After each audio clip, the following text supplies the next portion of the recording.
20장 1절부터 18절을 가지고 믿지 못한 부활이란 제목으로 말씀을 드립니다.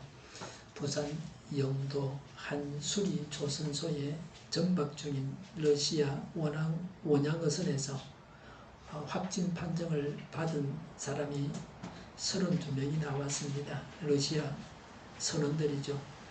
러시아 선박에 승선했던 선박 수리업체 한국인 직원이 감염되고 추가 감염자가 나오고 있습니다. 우리나라 사람만 8명이 확진받았습니다. 그 확진자 중에 영도 사람이 3사람이 있습니다. 영도는 더 이상 코로나, 폐렴, 청정 지역이 아닙니다. 마스크 쓰기, 거리 두기를 철저히 지켜야 합니다. 선박을 수리하기 전에 방역 작업부터 하고 감염 방지 대책이 있어야겠습니다. 원칙을 세우고 지켜야 합니다. 다시는 이런 감염이 일어나서는 안 됩니다. 외국 선박의 입항을 금지하는 것도 한 방안이 될 수 있습니다. 감염을 막을 수 없으면 입항을 금지해야 할 것입니다. 정부에서 독감 접종을 서두르고 있습니다. 코로나19와 독감이 겹치게 되면 병원이 마비되기 때문입니다. 독감 백신 무료 접종은 0유아부터 12세까지였는데 18세로 그리고 65세부터 하던 걸 62세 이상으로 확대했습니다. 9월부터 보통 예년에는 10월부터 하는데 9월부터 접종을 하는데 너무 일찍 맞으면 봄에 걸릴까 걱정도 됩니다. 백신을 맞고 2-3주 후에 효과가 나타나고 6개월간 효과가 있다고 합니다. 9월 1일에 맞는다면 내년 3월 20일까지 효과가 있습니다. 그러니 종전처럼 10월에 맞는 것이 좋을 것 같고 9월에 맞고 내년 3월에 한 번 더 맞을 수 있다면 문제는 없습니다. 독감 백신은 3가와 4가가 있습니다. 4가는 3가보다 B형 바이러스 한 종류가 추가되었습니다. 세계보건기구에서 4가 접종을 권장하고 있습니다. 그냥 전부 다 4가로 만들면 될 것 같은데 생산비를 아끼려고 그랬나 하는 생각이 듭니다. 돈을 쓸 때는 특히 방역을 할 때는 아끼지 말고 확 써야 돈이 적게 듭니다. 아끼다가 더 많은 돈이 듭니다. 제 생각에는 폐렴 백신까지 강조해야 한다고 생각합니다. 무료 접종도 4가를 맞을 수 있습니다. 올해부터는. 독감 백신을 맞을 때 4가를 달라고 해야 됩니다. 그냥 맞으면 3가를 놔줄 겁니다. 병원에서 3가밖에 없어요. 그러면 다른 병원으로 가면 됩니다. 3가를 맞고 독감에 걸린 분을 제가 봤습니다. 유행 가능한 모든 종류가 다 들어간 4가를 맞아야 합니다. 저번에도 말씀을 드렸습니다. 독감에 걸리면 코로나 검사부터 해야 됩니다. 이게 독감인지 코로나인지 알 수가 없어요. 증세를 봐서는. 병원이 마비될 수 있습니다. 환자의 입장에서는 치료받는데 시간이 걸리죠. 제때 치료를 받지 못합니다. 그래서 사망할 수도 있어요. 정부에서 독감과 폐렴 백신 전 국민 무료 접종을 실시하면 이렇게 세게 좀 나가면 건강보험료 지급이 줄어들게 될 것입니다. 겨울마다 감기 환자로 건강보험료 지급이 많아지게 되는데 아마 제일 많은 걸로 병 중에서 알고 있는데 사실 감기는 병원에 안 가도 되거든요. 자세히 보면 이게 독감이나 폐렴 이런 것들이 많이 있습니다. 견디기 힘들죠. 치료를 받아야 되죠. 무료 접종이 아닌 분들은 돈을 내고서라도 꼭 백신을 맞아야 됩니다. 제가 대통령이 되면 무료로 해드릴 수는 있는데 제가 아니기 때문에 대통령 아니기 때문에 어쩔 수가 없습니다. 코로나가 유행하고 있기 때문에 방역에 있어서 전시 상황이라고 생각하면 됩니다. 전에 우리 교회에 할머니들이 여러 번 출석하셨습니다. 지금은 할머니들이 없죠. 우리 권사님 계신데 예. 전에 우리 교회 할머니들 제가 전부 다 모시고 가서 폐렴 백신을 맞았습니다. 그때 본인이 원하지 않으셔가지고 한 분이 안 맞으셨는데 나중에 폐렴에 걸려가지고 병원에 입원하셨습니다. 폐렴은 걸렸더라도 백신을 맞아야 예방이 됩니다. 백신을 맞으면 안 걸리거나 약하게 앓게 됩니다. 연세가 많으신 분들은 맞아둬야 그거로 사망하지 않습니다. 코로나가 유행하기 때문에 독감과 같이 폐렴 백신도 맞아야 됩니다. 독감보다 폐렴이 더 중한 병입니다. 폐렴에 걸리면 독감에 걸렸을 때보다 사망할 확률이 더 높다. 치사율이 높습니다. 그래서 폐렴 백신을 꼭 맞아야 됩니다. 비 오는 날은 지하차도는 가지 말아야 되겠더라고요. 초량의 지하차도 저도 종종 다니는데 이번에 침수로 여러 사람이 죽었죠. 원인이 뭔지 잘 파악해서 다시는 이런 불행한 일이 우리 부산에 없어야겠습니다. 제 기억에는 이런 일이 좀처럼 없었는데 왜 그랬을까 하는 의문이 있습니다. 1절에 주간의 첫날 이른 새벽에 막달라 사람 마리아가 무덤에 가서 보니 무덤 오기를 막은 돌이 이미 옮겨져 있었다고 했습니다. 막달라는 갈릴리 호수 근처입니다. 무덤 문은 돌로 막았습니다. 무덤의 돌은 쉽게 옮겨지지 않습니다. 이 돌은 장정이 대여섯 명 붙어야 옮길 수 있는 무거운 돌입니다. 그리고 또 빌라도 총독의 인봉이 붙어 있었습니다. 허락을 받지 않고 그 돌을 밀어서 무덤 안에 들어가면 그건 불법이 되고 처벌을 받게 됩니다. 함부로 그 무덤을 막은 돌에 손을 대어서도 안 됩니다. 예수님의 무덤을 막은 돌을 옮기는 것은 보통 일이 아닙니다. 막달라 마리아가 부활주일 아침에 제일 먼저 혼자서 예수님의 무덤을 찾아갔습니다. 이것은 무작정 간 겁니다. 무덤 문을 열 대책이 없이 간 것입니다. 무대책이 대책이 될 수 있다는 것을 오늘 말씀이 보여주고 있습니다. 마리아가 가서 보았을 때에 무덤을 막은 돌이 옮겨져 있었다는 것은 누군가 예수님의 무덤에 손을 대었다는 것입니다. 부활하신 예수님은 무덤의 돌을 옮기지 않고도 나오실 수 있습니다. 무덤을 막은 돌을 옮겨 놓아서 부활하셨다는 것을 우리에게 사람들에게 알려주셨습니다. 예수님이 부활하신 것을 알고 증거하라고 무덤을 막은 돌을 옮겨 놓으셨습니다. 2절에 그래서 그 여자는 시몬 베드로와 예수께서 사랑하시던 그 다른 제자에게 달려가서 말하였다. 누가 주님을 무덤에서 가져갔습니다. 어디에 두었는지 모르겠습니다. 3절에 베드로와 그 다른 제자가 나와서 무덤으로 갔다고 했습니다. 베드로와 요한이 마리아의 말이 맞는지 정말 예수님의 시신이 없어졌는지를 확인하러 예수님의 무덤에 갔습니다. 4절에 둘이 함께 뛰었는데 그 다른 제자가 베드로보다 빨리 달려서 먼저 무덤에 이르렀다고 했습니다.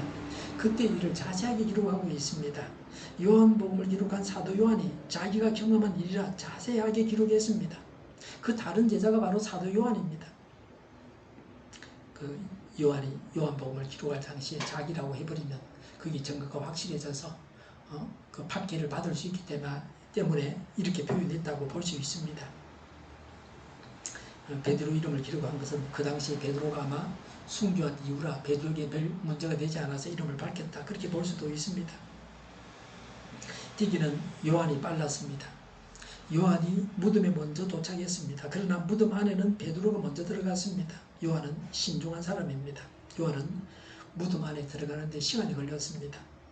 베드로는 행동의 사람입니다. 그냥 무덤 안으로 들어갔습니다.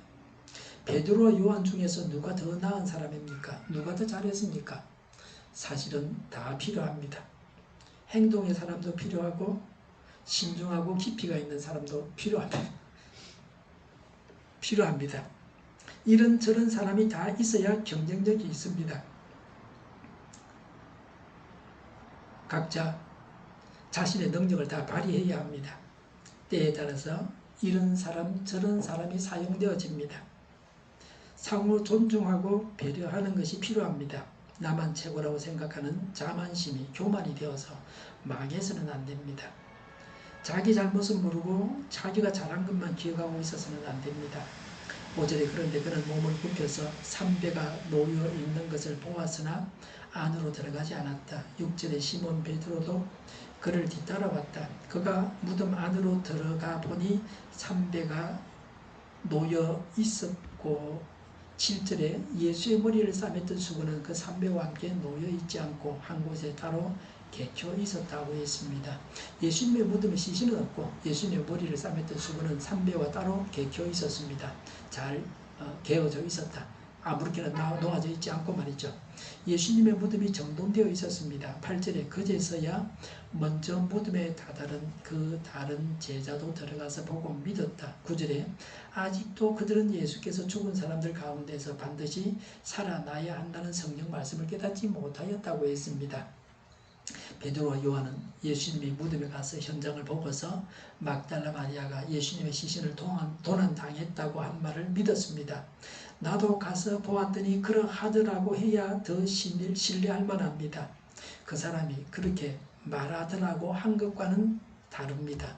이들이 예수님의 부활을 믿은 것은 아닙니다.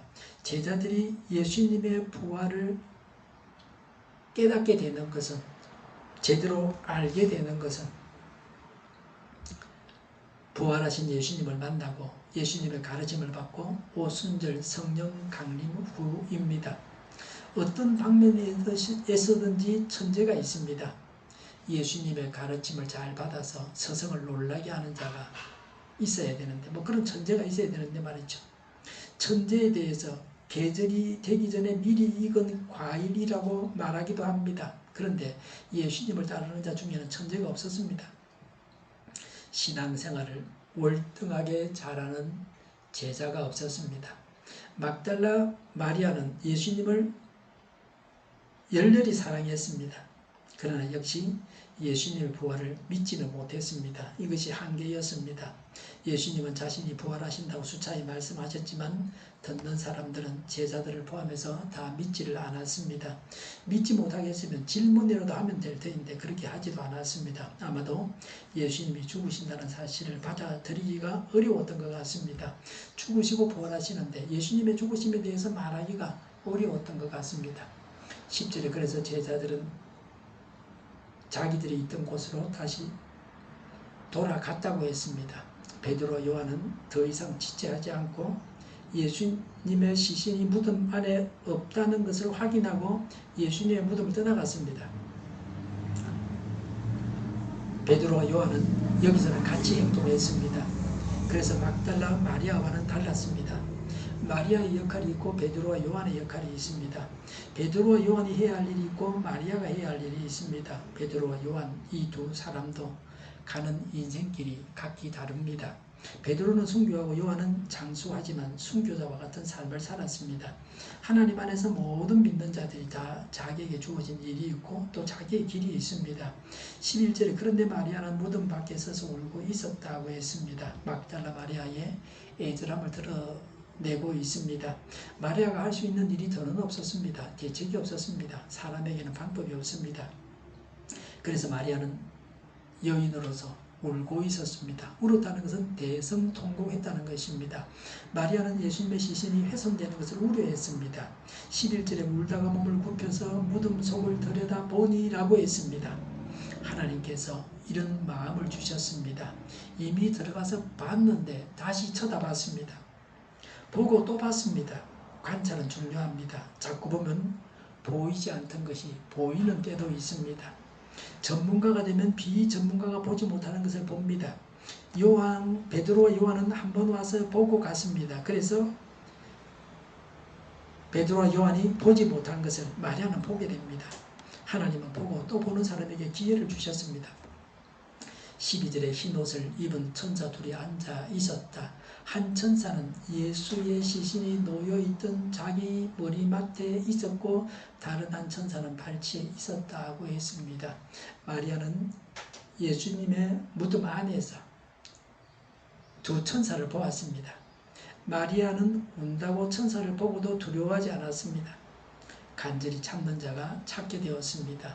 베드로와 요한이 하지 못한 체험을 마리아 혼자서 했습니다. 하나님은 눈을 열어서 보게 하십니다. 하나님은 은총을 입게 하십니다. 상상을 초월하는 방법으로 하나님은 우리를 만나 주십니다. 마리아는 예수님의 부활을 상상도 못했습니다. 어떻게 만나 주실까를 걱정할 필요가 없습니다. 무덤 문을 막은 돌을 옮기는 것도 걱정할 필요가 없었습니다. 여기서는 사람들이 너무 많은 걱정들을 하고 계산을 하고 산다는 것을 알 수 있습니다.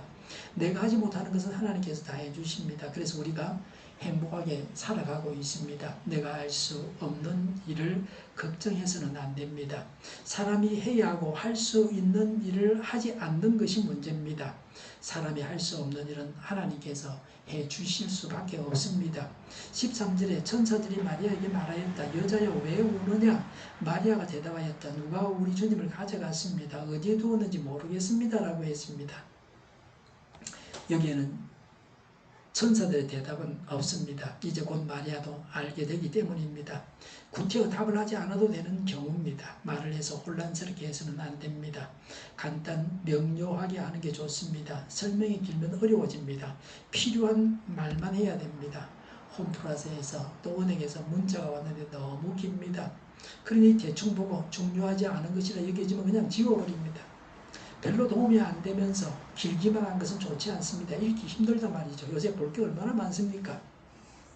제가 블로그에 글을 올릴 때는 같은 글을 반복하지 않으려고 노력합니다. 14절에 이렇게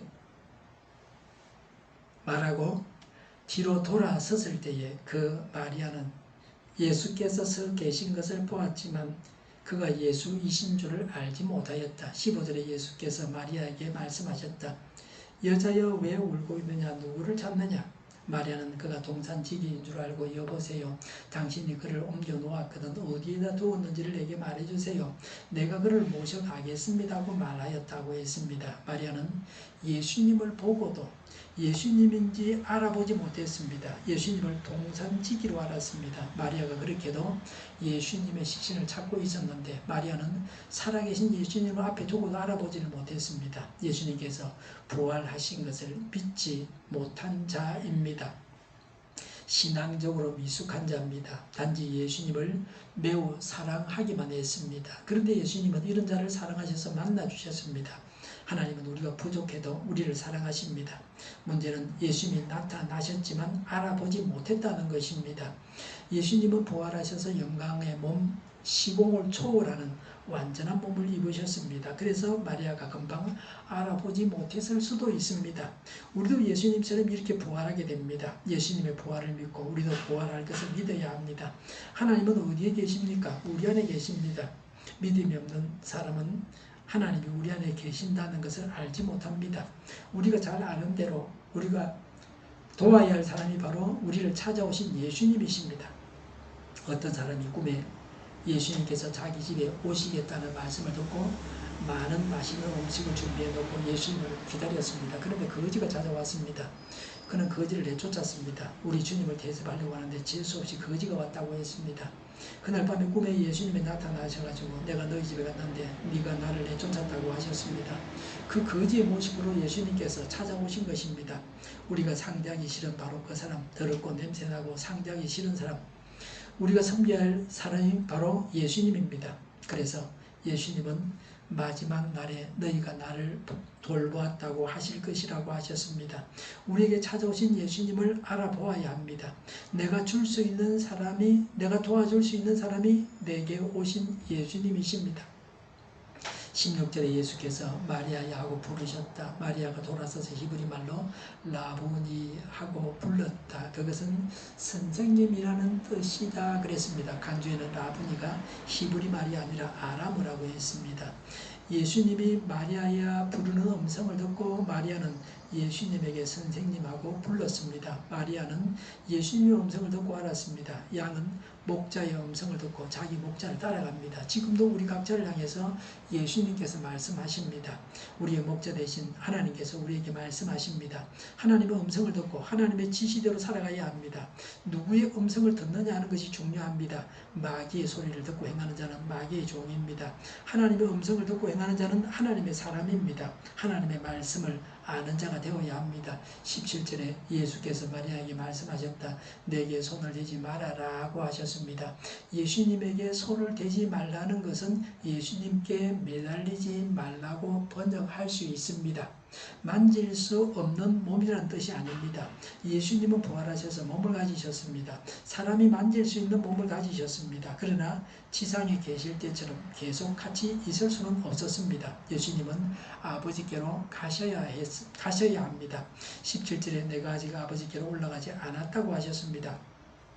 예수님은 부활하셨고 이제 곧 성천하시게 됩니다. 예수님은 부활하셔서 얼마 동안 이 땅에 계셨습니다. 부활하신 예수님께서 제일 처음 만나주신 사람이 막달라 마리아입니다. 17절에 이제 내 형제들에게로 가서 이르기를 내가 나의 아버지 곧 너희의 아버지 나의 하나님 곧 너희 하나님께로 올라간다고 말하여라 하고 했습니다. 예수님은 마리아에게 요청하셨습니다. 내 형제들에게 예수님은 곧 하나님께로 올라간다고 말하라고 하셨습니다. 예수님은 제자들을 내 제자들 이렇게 말하지 아니하시고 내 형제들이라고 하셨습니다. 예수님을 믿으면 예수님이 형제가 됩니다. 대단한 일입니다. 믿음이 보통 일이 아닙니다. 예수님은 하나님의 아들이십니다. 우리는 예수님으로 인해서 영생을 얻고 하나님과 같은 생명을 가져서 하나님의 피조물에서 하나님의 자녀가 되었습니다. 우리는 예수님으로 인해서 하나님의 자녀, 양자가 되었습니다. 예수님과 우리는 형제가 되었습니다. 이것이 하나님께서 우리에게 주신 은총입니다. 하나님은 예수님의 아버지시고 또 우리의 아버지시고 또 예수님의 하나님이시고 우리의 하나님이시기도 하십니다. 우리는 하나님의 자녀고 하나님 나라의 백성이 되었습니다. 예수 믿고 구원받았습니다. 예수님께서 십자가에 달려 죽으시고 부활하심으로 이렇게 신분의 변화가 있게 되었습니다. 하나님께로 올라가신다고 하셨습니다. 예수님은 마리아에게 막달라 마리아에게 부활하셔서 나타나셨습니다. 그리고 예수님 자신이 성천하신다고 내 형제들에게 전하라고 하셨습니다. 예수님은 사망을 이기셨습니다. 또 하늘나라로 가신 분, 성천하신 분이십니다. 이전에도 성천한 사람이 있었습니다. 구약 성경에 보면 에녹과 엘리야가 성천했습니다. 이들은 살아있는 채로 하늘로 올라갔습니다. 이들은 죽음을 경험하지 않고 죽지 않았습니다. 죽으시고 부활하시고 성천하신 분은 성경에서 예수님이 유일합니다. 18절에 막달라 사람 마리아는 제자들에게 가서 자기가 주님을 보았다는 것과 주님께서 자기에게 이런 말씀을 하셨다는 것을 전하였다고 했습니다. 막달라 마리아는 제자들에게 예수님을 만난 것과 예수님의 말씀을 전했습니다. 막달라 마리아는 최초의 부활의 증인이 되었습니다. 예수님의 부활을 본 사람은 예수님께서 부활하셨다고 전해야 합니다. 우리 그리스도인들은 예수님께서 부활하셨음을 전해야 합니다. 우리가 부활의 증인입니다. 가만히 있어서는 안 됩니다. 예수님의 부활을 전해야 합니다. 예수님을 사랑하는 열정을 가져야 합니다.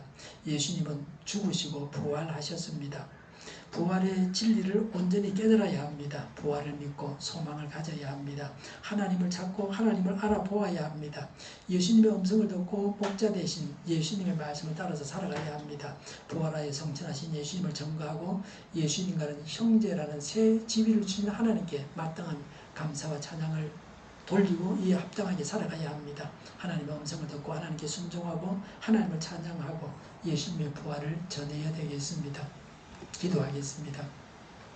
예수님의 부활을 전하는 저희가 되게 하여 주시옵소서.